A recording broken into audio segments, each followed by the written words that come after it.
Hello बच्चों, कैसे हैं। आशा करते हैं आप अच्छे होंगे। आपके अपने YouTube channel expert poly class में आपका स्वागत करता हूं। आज बच्चों हम आपको आधुनिक आवर साड़ी या फिर मेंडलीफ की संशोधित आवर साड़ी बताएंगे। इसकी पहले वाली वीडियो हमने आपको मेंडलीफ की जो है आवर साड़ी बताए थे, जिसको मेंडलीफ को ही आवर साड़ी का जनक कहा जाता है। मेंडलीफ ने अपनी आवर साड़ी बनाने के लिए सन 1869 ईस्वी में 1869 में बनाया था, और प्रकाशन उन्होंने 2 साल बाद करवाया। क्या 1871 ईस्वी में प्रकाशन करवाया। और आज आप अगर आपने इससे पहले वाली वीडियो नहीं देखी है तो प्लीज़ आप जाकर वीडियो देखिए, जिससे आपको अगर हम आज देखिए जो हम आज पढ़ाने वाले हैं क्या आधुनिक आवर साड़ी। अगर आधुनिक आवर साड़ी को पढ़ना है आपको तो पहले इससे पहले वाली वीडियो में आपको मेंडलीफ की आवर साड़ी है, उन्होंने कौन सा क्रम लिया था, क्या उनका आधार था, उन्होंने कब प्रकाशन किया, कब नहीं करवाया, ये सब चीज़ें जानना जरूरी है। अगर आपको आज वाला वीडियो को समझना है तो प्लीज़ आप जाकर वीडियो जरूर देखें। आज हम पढ़ते हैं कौन सी आधुनिक आवर साड़ी, जिसको मेंडलीफ की संशोधित आवर साड़ी भी कहा जाता है। ठीक है, चलिए क्या पढ़ते हैं। आधुनिक आवर्त साड़ी या चलिए देर देखिए, इस साड़ी को बनाने के लिए कुछ वैज्ञानिक जो है आगे आए। क्या नाम था उनका? उनका नाम था हेनरी मोजले। इस साड़ी को हेनरी मोजले नामक वैज्ञानिक ने बनाया। इनका नाम था, वैज्ञानिक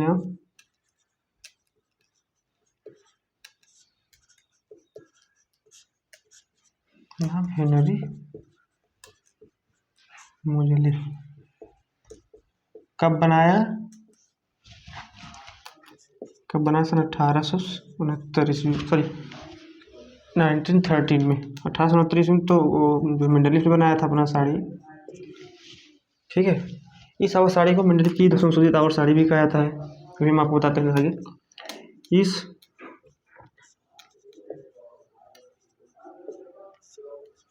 इस आवर्त साड़ी को देखिए, इस आवर साड़ी को मेंडलीफ की आवर साड़ी को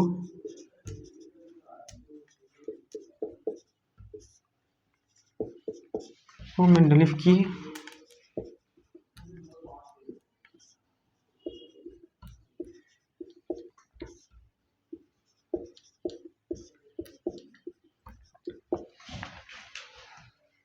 इस आवर साड़ी को मेंडलीफ की संशोधित आवर साड़ी कहा जाता है। इस मेंडलीफ की संशोधित इस आवर साड़ी को मेंडलीफ की संशोधित आवर साड़ी कहा जाता है।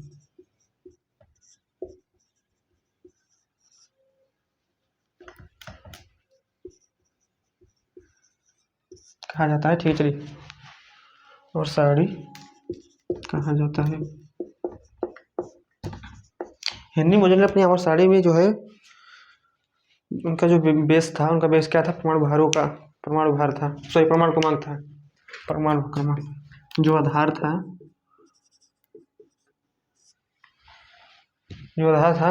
क्या था? किसी भी तत्व का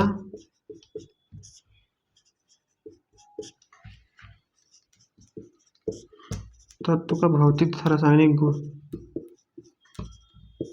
उनका आधार क्या था? किसी भी तत्व का भौतिक तथा रासायनिक गुण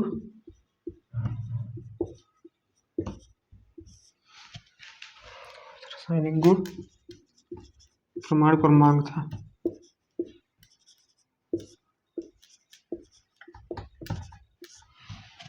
कि आधार किसी भी तत्व का भौतिक तथा रासायनिक गुण परमाणु क्रमांक था। ठीक है, और उन्होंने क्रम लिया, किस क्रम वाइज उन्होंने इस आवर साड़ी को सेटल किया। उनका जो क्रम था, क्या था? क्रम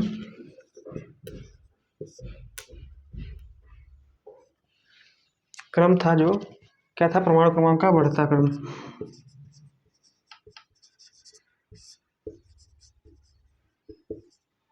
क्या था? परमाणु क्रमांक का बढ़ता क्रम। ठीक है, इन्होंने अपनी आवर साड़ी में औरतों की संख्या तो सेम किया, क्योंकि सेम परमाणु मेंडलीफ ने अपनी और साड़ी बनाई थी, उन्होंने भी तो आवर्त की संख्या कितना लिया था, 7 लिया था। लेकिन वर्ग की संख्या उनके और साड़ी में कितने थे, 8 थे। लेकिन हेनरी मोजरे ने जब अपना और साड़ी बनाना शुरू किया तो उन्होंने आवर तो सेम किया, लेकिन वर्ग में डिफरेंस कर दिया, क्या 1 बढ़ा दिया। इन्होंने 8 की जगह 9 कर दिया। किसने, हेनरी मोजरे ने। ठीक है, क्या है टॉपिक पॉइंट, आवर्त की संख्या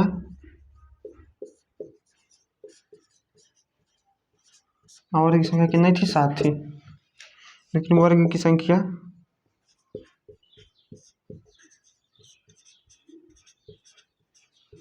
वर्ग की जो संख्या थी, इन्होंने वर्ग की संख्या 8 की जगह 9 कर दिया, 9 कर दिया।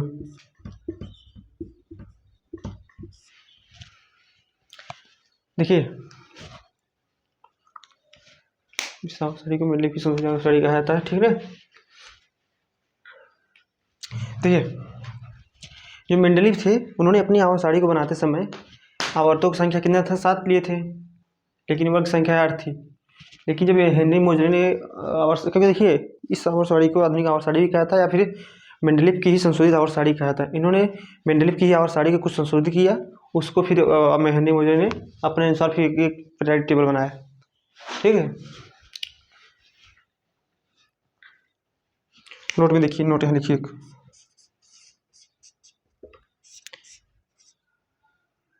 नोट पे देखिए क्या लिखा है, हेनरी मोजरे ने मेंडलीफ की आवर साड़ी की जो संशोधन किया, तो उन्होंने सिर्फ 2 पॉइंट का संशोधन किया। पहला क्या था, परमाणु भार की जगह, क्या परमाणु भार की जगह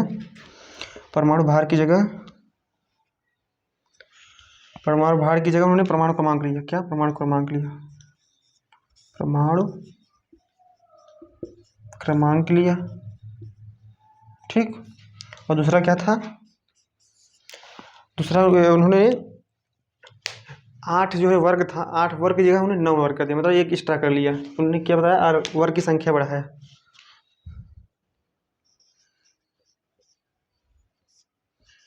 वर्ग की संख्या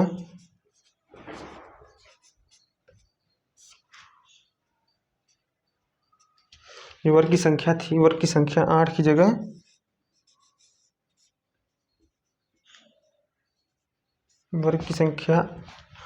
जगह 9 कर दिया, 9 कर दिया। ठीक है, इसके साथ लीजिए।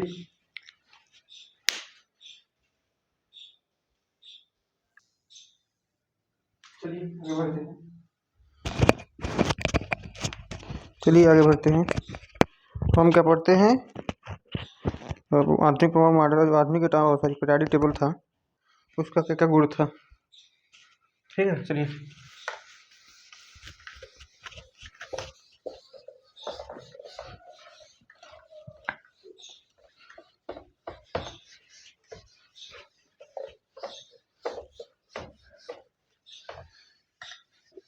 देखिए, जो हेनरी मोजरे थे और मेंडलीफ में क्या अंतर था, देखिए अंतर सिर्फ 2 का था, 2 पाने का। क्या, इसको लिखना नहीं, मैं सिर्फ बता रहे हैं इसलिए। क्या, उन्होंने आवर्त कितना लिया, हेनरी मोजरे जो थे आवर्त कितना 7 लिया, वर्ग 9 ले लिया। और इन्होंने आवर्त कितना था, 7 लिया, और वर्ग कितने थे, 8। देखिए सिर्फ 2 अंतर हुए। उन्होंने परमाणु भार लिया था, इन्होंने परमाणु जो भार के अकॉर्डिंग बताया, परमाणु क्रमांक ले लिया। कोई आपसे अंतर पूछे तब इतना इसे बताइए क्या है कि जो हेनरी मोजरे थे उन्होंने मेंडलीफ की आवर साड़ी को जो संशोधित किया, संशोधित करने के बाद उन्होंने जो परमाणु भार की परमाणु क्रमांक लिया, और जो आवर्त तो सेम लिया था, लेकिन वर्ग में उन्होंने 8 की जगह 9 ले लिया। कौन, हेनरी मोजरे ने। मेंडलीफ की आवर साड़ी में 8 वर्ग थे, और हेनरी मोजरे की आवर साड़ी में 9 वर्ग हुए। ठीक है, चलिए देखिए, आधुनिक आवर साड़ी के गुण लिखिए। जब आधुनिक आवर साड़ी बन गई तो इससे क्या फायदे हुए, क्या गुण हुए इसका।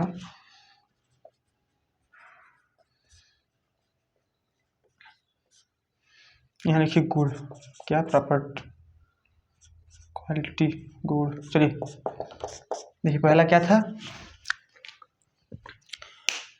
जो देखिए जब इसको इस और साड़ी को प्रमाण क्रमांक के आधार जब बेसिस पे कर दिया गया, इनमें काफ़ी जो है जो त्रुटियाँ थी काफ़ी अपने आप ही समाप्त हो गई। क्या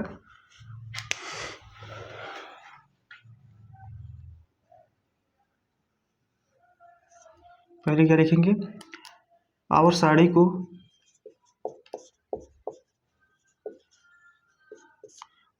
को प्रमाण क्रमांक के बेसिस पर हो जाने पर, प्रमाण क्रमांक के आधार पर हो जाने पर, और साड़ी को प्रमाण क्रमांक के आधार पर, और साड़ी को प्रमाण क्रमांक के आधार पर हो जाने से काफ़ी त्रुटियां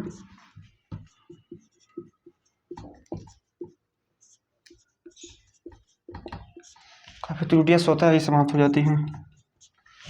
क्या हुआ, साड़ी को प्रमाण क्रमांक के आधार पर हो जाने से काफ़ी त्रुटियां स्वतः ही समाप्त हो गई, स्वतः ही समाप्त हो गई, क्योंकि जो प्रमाण क्रमांक था वो एक पूर्ण संख्या था, क्योंकि प्रमाण क्रमांक एटॉमिक नंबर, क्योंकि प्रमाण क्रमांक एक पूर्ण संख्या थी तथा पढ़ने में भी सरलता हो गई, तथा एटॉमिक पीरियोडिक टेबल को तथा आवर्त सारणी को भी, और सारणी को पढ़ने में भी सरलता हो गई, पढ़ने में सरलता हो गई। ठीक, क्या और साड़ी को पढ़ने में सरलता हो गई। दूसरा पॉइंट क्या था, उन्होंने जो अक्रिय गैस थे उन्होंने अक्रिय गैस को और पीरियोडिक टेबल में ही स्थान दे दिया। अक्रिय गैस को देखिए जहाँ ना समझ में आए आप तुरंत कमेंट करिएगा, जहाँ जिस जगह हम तुरंत उसको प्रयास करेंगे आपको बताने का। अक्रिय गैस को पीरियोडिक टेबल में जगह मिलना, पीरियोडिक टेबल में स्थान मिलना। और तीसरी क्या थी, समस्थानिक। देखिए इन सब चीज़ों को पीरियोडिक जो मेंडलीव थे ना, उन्होंने अपने पीरियोडिक टेबल में कोई जगह नहीं दिया था, ठीक है, लेकिन हेनरी मोजरे ने इनके संशोधन किया। उन्होंने पीरियोडिक टेबल में अपनी इन अक्रिय गैसों हुआ, समस्थानिक संभारिक हुए, लेंथेनाइट एक्टिनाइट तत्वों को, सभी तत्वों को जगह दिया। ठीक है, तीसरा क्या था, समस्थानिक तथा संभारिक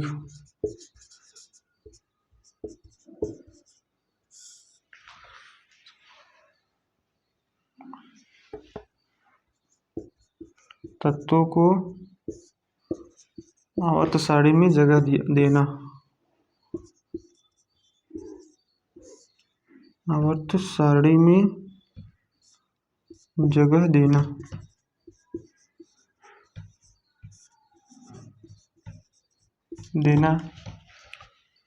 चौथी क्या है, उन्होंने अपनी आवर्त सारणी में चाहे नीचे ही दिया, लेकिन लेंथेनाइट एक्टिनाइट तत्वों को जगह दिया। क्या, क्योंकि देखिए अभी भी आप देख रहे होंगे कि लेंथेनाइट जो एक्टिनाइट तत्व थे वो हमेशा और सारणी के नीचे इस सिरे में रहते हैं ना, तो दीजिए क्या, लेंथेनाइट तथा एक्टिनाइट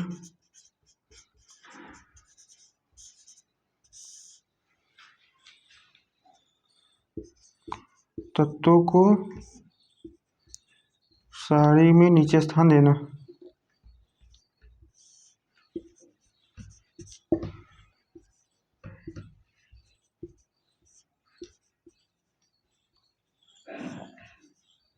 नीचे स्थान देना। ठीक है, चलिए लिखिए, इसे कर लीजिए।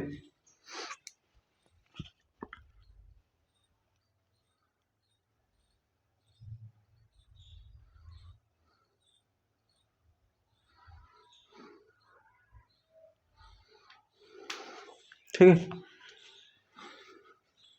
कितने टॉपिक कितने पॉइंट हो गए? 1 2 3 4 हो गए, 4 हो गए। चलिए क्या लीजिए, अगली लीजिए।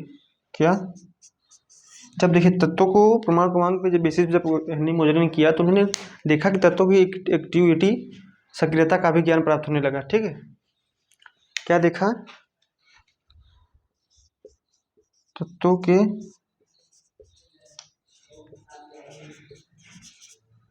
प्रमाण क्रमांक के आधार पर तत्वों के प्रमाण क्रमांक के आधार पर होने से तत्वों के प्रमाण क्रमांक के आधार पर होने से तत्वों की सक्रियता का भी ज्ञान प्राप्त हुआ। तत्वों की सक्रियता का भी अध्ययन प्राप्त हुआ। की सक्रियता का भी सरलता से ज्ञान प्राप्त होना। तत्वों की सक्रियता का जो अध्ययन था वो सरलता से प्राप्त होने लगा। सरलता से प्राप्त होने लगा। प्राप्त होने लगा। क्या? तत्वों के प्रमाण क्रमांक के आधार पर होने से तत्वों की सक्रियता का अध्ययन सरलता से प्राप्त होने लगा कि कौन सा तत्व कितना सक्रिय है, कितना सक्रिय नहीं है, कौन कम है, कौन ज़्यादा है। इसका अध्ययन काफ़ी आसानी से प्राप्त होने लगा। कब? जब पीरियोडिक टेबल हमारा एटॉमिक नंबर बेस पर हो गया। ठीक है,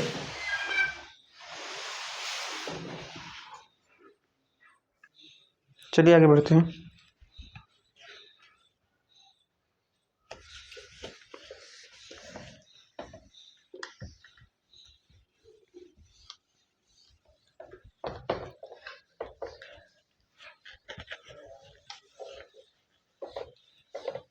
देखिए, इनके जब गुण थे तो कुछ तो दोष होंगे ही। तो हम आपके यहाँ पढ़ते हैं दोष।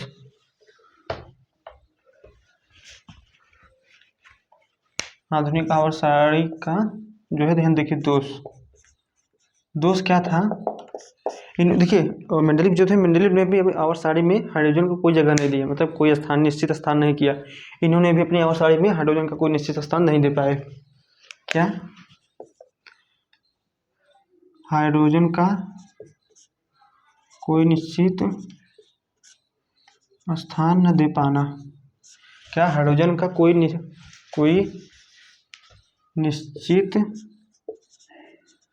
हाइड्रोजन कोई निश्चित स्थान हाइड्रोजन का कोई निश्चित स्थान न दे पाना। क्या? जो मेंडलीव थे उन्होंने अपनी आवर्त सारणी में भी हाइड्रोजन का जो है कोई निश्चित स्थान नहीं दिया था, लेकिन हेनरी मोजले ने जब उनकी आवर्त सारणी को संशोधित किया तो उन्होंने हाइड्रोजन को भी एक निश्चित स्थान नहीं दे पाए। ठीक है, हाइड्रोजन का कोई निश्चित स्थान न दे पाना। चलिए दूसरा, क्या? उन्होंने अपनी आवर्त सारणी में तो ठीक है, मानते हैं कि लेंथेनाइट तत्वों को जगह दिया था, लेकिन नीचे दिया, आवर्त सारणी के ऊपर नहीं। तो जैसे आवर्त सारणी जब आप पढ़ते होंगे, देखिए कुछ तत्व इधर थे, जो लेंथेनाइट तत्व थे ये नीचे थे, तो उन्हें आवर्त सारणी से बाहर तो जगह दिया था। क्या? उन्हें आवर्त सारणी में जगह नहीं दिया था, लेकिन आवर्त सारणी के नीचे जगह दिया। तो दूसरा क्या है? लेंथेनाइट तथा एक्टिनाइड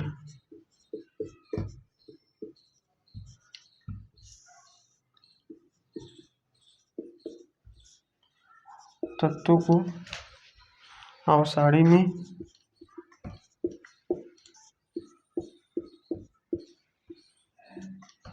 और सारणी में जगह न दे पाए।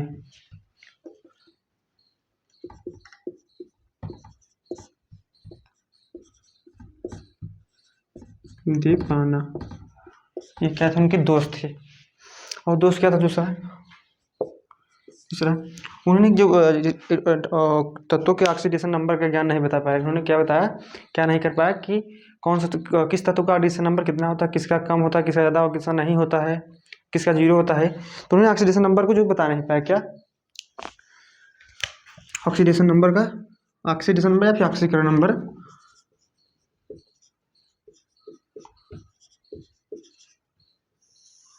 ऑक्सीकरण ऑक्सीकरण नंबर को न बता पाना। और क्या नहीं बता पाए, कौन सा तत्व गैस है, कौन सा तत्व ठोस है, द्रव है, कौन सा गैस है, लिक्विड है, ठीक है, ये सब नहीं बता पाया उन्होंने। क्या तत्वों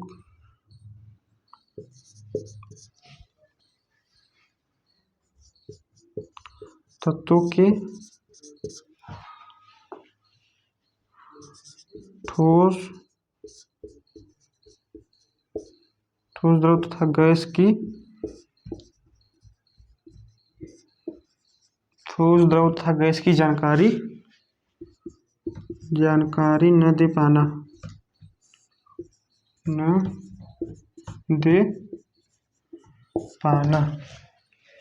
उन्होंने हाइड्रोजन का कोई स्थान नहीं दिया था, लैंथेनाइट तत्व को भी जगह नहीं दिया, ठीक है।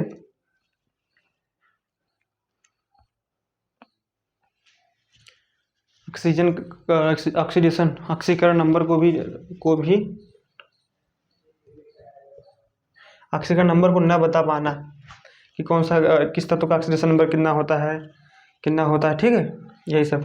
और उन्होंने देखिए, उन्होंने किसी भी तत्व, देखिए तत्व जो होते थे, जो उसकी बैलेंसी का भी उन्होंने ज्ञान नहीं बता पाया। फिर उन्होंने किसकी बैलेंसी कितनी होती है, उसके आउटर मोस्ट में कितने इलेक्ट्रॉन होते हैं, कितना नहीं होते, इस सब की जानकारी उन्होंने नहीं दे पाया। किसने, हेनरी मोजले ने।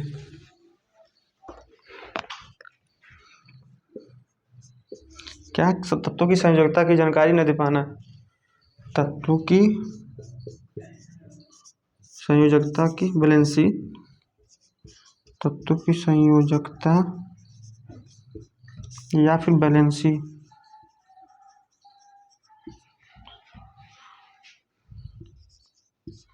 की जानकारी न दे पाना, ठीक है। इसके साथ लीजिए,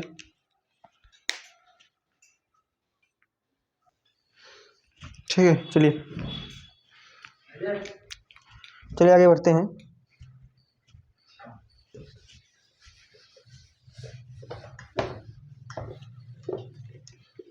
देखिए अब इसके आगे टॉपिक हमारा क्या होगा, इलेक्ट्रॉनिक विन्यास के आधार पर दीर्घावत और सारणी को कितने भागों में विभाजित किया गया। तो उन्होंने और दीर्घावत सारणी को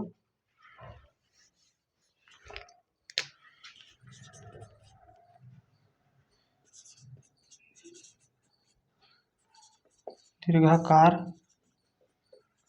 आवर्त सारणी को किसके बेसिस पर, इलेक्ट्रॉनिक विन्यास के आधार पर।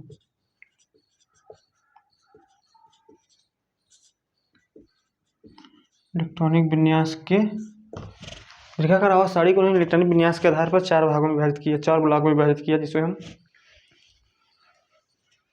4 ब्लॉक में 4 ब्लॉक, जिसमें आता है S P D F block. इसमें कितने तत्व होते हैं, इनकी कितनी बैलेंसी होती है, कितनी ऋणात्मकता होती है, ये सब चीज़ें अगली वीडियो में पढ़ेंगे। तब तक के लिए इस वीडियो में इतना ही। अगर वीडियो अच्छा लगा हो तो ज़रूर कमेंट करिए, सब्सक्राइब करिए, हमें अपने दोस्तों में जरूर शेयर करिएगा। अगर आपने इसके पहले वाले वीडियो नहीं देखा तो प्लीज़ जाकर आप वीडियो देख लीजिए, जिससे आपको ये वीडियो ये टॉपिक अच्छे से समझ में आ जाए, ठीक है। Okay, thank you.